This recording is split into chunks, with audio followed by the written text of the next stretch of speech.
Bismillahirrahmanirrahim. Alhamdulillahirabbil alamin. Nahmaduhu wa nasta'inuhu wa nastaghfiruh wa na'udzu billahi min shururi anfusina wa sayyiati a'malina. May yahdihillahu fala mudilla lahu wa may yudlil fala hadiya lahu. Asyhadu an la ilaha illallah wahdahu la syarika lahu wa asyhadu anna Muhammadan 'abduhu wa rasuluh. Allahumma salli wa sallim ala sayyidina Muhammadin wa ala alihi wa sahbihi ajma'in, amma ba'du. Fa ya ibadallah, usikum wa nafsi bitaqwallah, faqad fazal muttaqun. Faqala ta'ala fi kitabihil karim, ba'da a'udzu billahi minasy syaithanir rajim. يا أيها الذين آمنوا اتقوا الله ولتنظر نفس ما قدمت لغد واتقوا الله إن الله خبير بما تعملون. Hai orang-orang beriman, bertakwalah kalian kepada Allah Subhanahu wa taala, dan hendaklah setiap jiwa kita memperhatikan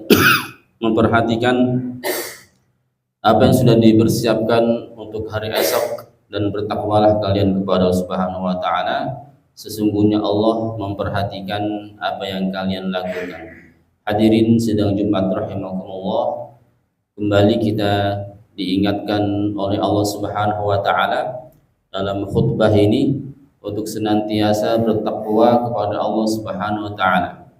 Takwa itu adalah menjalankan kewajiban-kewajiban yang diperintahkan Allah Subhanahu wa taala kepada kita, baik itu salat, haji, dan kewajiban-kewajiban lainnya, termasuk yang kita sekarang ini kita laksanakan untuk salat Jumat berjamaah. Kemudian juga tidak hanya melaksanakan kewajiban, tetapi juga berusaha sekeras mungkin untuk menghindari apa-apa yang dilarang oleh Allah Subhanahu wa taala. Hadirin sidang Jumat rahimakumullah. Dalam sebuah hadis Rasulullah sallallahu alaihi wasallam bersabda, "Man khafa adlaja, faman adlaja faqad balaghal manzil, ala sil'atallahi ghaliyah, ala sil'atallahil jannah." Kata Rasulullah sallallahu alaihi wasallam, "Man khafa adlaja." Artinya adalah barang siapa yang takut terlambat sampai ke rumah. Ya, dalam tafsir atau dalam syarah hadisnya, barang siapa yang takut terlambat sampai rumah, adlaji, maka berjalanlah di malam hari. Ini kiasan untuk bersungguh-sungguh. Kalau ingin cepat sampai rumah, maka berjalanlah di malam hari. Jangan kepanjangan istirahatnya, jangan kebanyakan istirahatnya agar cepat sampai rumah. Faman adlaja faqad balaghal manzil. Barang siapa yang berjalan di malam hari, maka dia akan sampai ke rumahnya dengan cepat. Kemudian Rasulullah melanjutkan dalam hadis tersebut, ala inna sil'atallahi ghaliyah. Ingatlah bahwa harta milik Allah itu mahal. Ala inna sil'atallahi jannah, bahwa harta Allah itu adalah surga. Jadi dalam hadis ini adalah menganjurkan untuk kita semua bersungguh-sungguh untuk mendapatkan sorga tersebut. Sorga itu tidak didapatkan dengan cuma-cuma, dengan gratis, dengan santai-santai di dunia ini, tidur-tiduran tanpa melakukan ibadah apapun. Tidak akan didapatkan sorga tersebut. Sorga itu, kata Rasulullah, adalah harta yang sangat mahal. Bisa dibayangkan saja, sorga itu seluas langit dan bumi. Kita beli tanah di Balikpapan saja, rumah yang agak bagus sedikit, mungkin 1 miliar sekian. Itu paling tidak ada fasilitasnya, baru rumah begitu ya. Ini sorga yang akan kita tempati adalah seluas langit dan bumi. Di sorga itu, kata Rasulullah SAW, ya'kuluna an ahlal jannah ya'kuluna wa yashrabun. Mereka makan dan minum. wala yabunu wala yabuluna wala yataghawwatuna wala yatamakhatun, kata Rasulullah. Mereka makan minum tetapi mereka tidak mengeluarkan BAK dan BAB, tidak berak, tidak kencing, dan juga tidak mengeluarkan ingus. Kemudian sahabat bertanya kepada Rasulullah, fama balut ta'am, terus bagaimana? Itu kan dimakan terus makanannya kemana? Maka kata Rasulullah SAW, mereka akan berkeringat, keringatnya harum bagaikan minyak misk. Ini luar biasa. Coba kita cari di dunia ini, cari di hotel atau di tempat yang ada fasilitasnya. Ketika kita masuk dalam tempat tersebut, kita makan minum tapi tidak ke belakang, tidak mengeluarkan BAK, tidak mengeluarkan BAB, tidak ingusan, tidak ada di dunia ini. Tidak ada di dunia ini, itu adanya di sorga. Sorga itu adalah mahal sekali. Kemudian di sorga itu juga akan disediakan 2 bidadari minimal. Bidadari itu adalah, kalau di dunia nggak ada tandingannya, gadis yang masih perawan yang paling cantik, tidak ada bandingannya di dunia ini. Di mana kita bisa mendapatkan fasilitas seperti itu? Kalaupun ada mungkin di dunia ini, dengan 2 gadis yang paling cantik, berapa harus kita membayarnya? Kita mungkin tidak mampu membayarnya. Di situ juga semua manusia ahlu sorga, penghuni sorga, rupa bentuknya akan dirubah Allah Subhanahu wa Ta'ala menjadi 60 hasta. Mungkin dalam ukuran kita kurang lebih 30 meter. Coba di dunia ini ada yang bisa? Di dunia ini paling operasi plastik menjadi cantik itu berapa biayanya? Di sorga semua kita yang sekarang ini tubuhnya berbeda-beda tingginya, semua akan dibuat rata oleh Allah Subhanahu wa Ta'ala, yang tingginya kurang lebih 30-60 hasta, atau mungkin kurang lebih 30 meter kalau di meter sekarang. Di dunia ini tidak ada yang mampu. Itulah sorga, begitu mahalnya. Kita akan dirubah oleh Allah Subhanahu wa Ta'ala karena tubuh yang kita miliki sekarang ini sebagai ujian kita. Mampukah dia, orang-orang yang diberi tubuh oleh Allah Subhanahu wa Ta'ala, yang tinggi semampai, ganteng, mampukah dia menjalani cobaan tersebut? Apakah dia dengan tubuhnya itu menjual dirinya atau justru bersyukur kepada Subhanahu wa Ta'ala? Dan juga mampukah orang yang diberi tubuh oleh Allah Subhanahu wa Ta'ala, yang pendek, hitam, keriting, hitam, kurus, mampukah dia bersabar diberi tubuh Allah Subhanahu wa Ta'ala dengan tubuh yang sedemikian? Kalau dia bersabar dengan kondisi seperti itu, insya Allah dia akan mendapat surga. Karena tubuh kita ini tubuh sementara saja, tubuh yang akan dirubah oleh Allah Subhanahu wa Ta'ala menjadi tubuh yang satu umur dengan orang-orang yang ada di surga nanti. Dan di dunia tidak ada orang bisa merubah umur yang sudah 100 tahun, 70 tahun menjadi muda lagi, nggak ada di dunia ini. Tetapi di surga nanti semuanya umurnya akan dirubah oleh Allah Subhanahu wa Ta'ala. Sehingga dikatakan ala inna sil'atallahi ghaliyah, anna sil'atallahil jannah. Ingatlah bahwa surga itu adalah harta Allah Subhanahu wa Ta'ala, dan harta Allah itu adalah mahal harganya. Di sana kita akan ada di sana sungai-sungai, yang sungai-sungai tersebut mengalir berupa bentuk madu. Jadi sepanjang sungai itu adalah madu semuanya.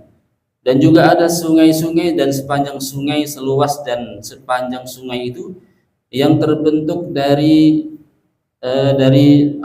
madu, ada dari arak, ada dari susu, itu disediakan untuk penghuni surga. Kita tidak akan mendapatkannya di dunia ini. Mas surga itu mahal, tidak mungkin mendapatkannya dengan santai-santai, dengan gratis. Ya. Rasulullah SAW, kita melihat Rasulullah ini seorang nabi, seseorang yang sudah dijamin, sudah dihapus dosanya yang telah lewat dan yang akan datang.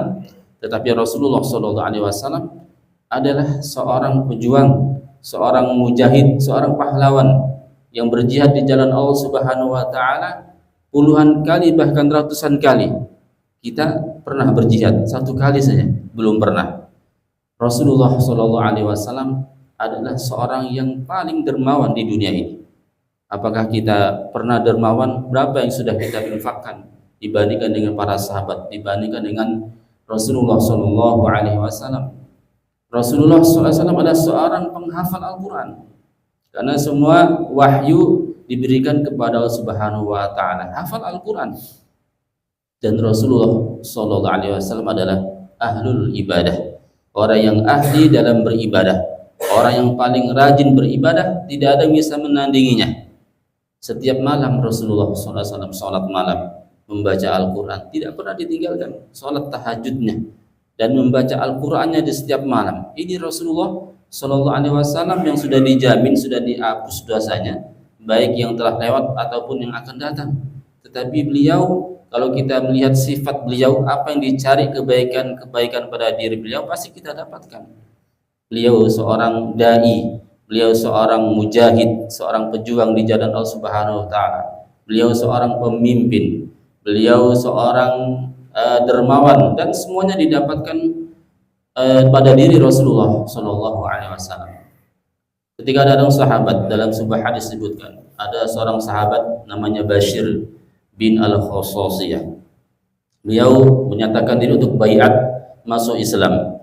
Kata Rasulullah Shallallahu Alaihi Wasallam, kalau kamu masuk Islam, ya harus melakukan rukun-rukun Islam, yaitu bersyahadat, melaksanakan menunaikan sholat, dan melaksanakan memberikan zakat, haji, puasa, dan juga engkau harus berjihad di jalan Allah. Ada tambahan berjihad di jalan Allah Subhanahu Wa Taala, karena di zaman Rasulullah adalah di zamannya berjihad di jalan Allah Subhanahu Wa Taala. Kata Bashir bin Khososiyah ini, ya Rasulullah, kalau yang lain saya mampu, puasa oke, sholat oke, haji insya Allah bisa. Tetapi yang dua terakhir saya tidak mampu ya Rasulullah. Kalau saya harus mengeluarkan harta saya untuk zakat, saya tidak memiliki harta yang banyak. Saya cuma memiliki 10 onta atau berapa dalam hadisnya, dan itu pun untuk menghidupi kehidupan saya. Dan juga kalau berjihad di jalan Allah Subhanahu Wa Taala, saya takut nanti dalam peperangan, saya takut mati. Maka Rasulullah Shallallahu Alaihi Wasallam menggenggam tangannya, ya Bashir, la jihada wa zakata fabima tadkhulul jannah. Tanpa jihad, tanpa mengeluarkan harta, mau masuk surga dari mana? Dengan apa kamu masuk surga? Kata Rasulullah SAW. Ini seorang sahabat tidak mau berjihad, tidak mau mengeluarkan hartanya, mau masuk surga dengan apa? Surga itu tidak gratis, Bapak-bapak sekalian. Surga itu didapatkan dengan kita bersungguh-sungguh beribadah kepada Subhanahu Wa Taala. Maka harus ada ibadah-ibadah yang kita tekuni. Menjadi seorang dermawankah? Tidak perlu dikenal orang, tidak perlu dilihat orang banyak. Kita dermawan. Sekali-sekali liburan sama anak-anak tempat orang-orang miskin, kita bersama anak-anak kita kasihkan mereka uang atau bantuan dan lain sebagainya. Nggak perlu diekspos, disiarkan di mana-mana. Cukup kita dan Allah yang tahu. Selain kita berinfak, kita juga mengajarkan anak-anak kita. Tidak hanya kita jalan-jalan di mall terus, tempat-tempat yang indah-indah. Sekali-sekali kita mengajarkan anak-anak kita, sekali-sekali ajak jalan-jalan ke tempat orang-orang miskin, ya. Suruh anak kita kasihkan uang kepada mereka. Kita nggak usah perlu kita siarkan, kita biar banyak yang menyaksikan, tidak perlu diliput. Kita hanya karena Allah Subhanahu Wa Taala. Allah Taala berfirman dalam semua ayat, am hasibatum an tadkhulul jannah walamma ya'tikum masalul ladzina khalu min qablikum massathumul ba'sa'u wad-dharra'u wa zulzilu hatta yaqula ar-rasul wal ladzina amanu ma'ahu mata nasrullah. Kata Allah Subhanahu Wa Taala, am hasibatum an tadkhulul jannah, apakah kalian mengira akan masuk surga, walamma ya'tikum, dan belum datang kepada kalian, masalul ladzina khalau min qablikum, perumpamaan yang dialami orang-orang sebelum kalian, massathumul ba'sa wad-dharra, mereka mengalami cobaan yang sangat berat, peperangan, pembunuhan dan lain sebagainya, sampai-sampai saking beratnya cobaan tersebut mereka mengatakan, kapan pertolongan Allah datang? Saking beratnya cobaan.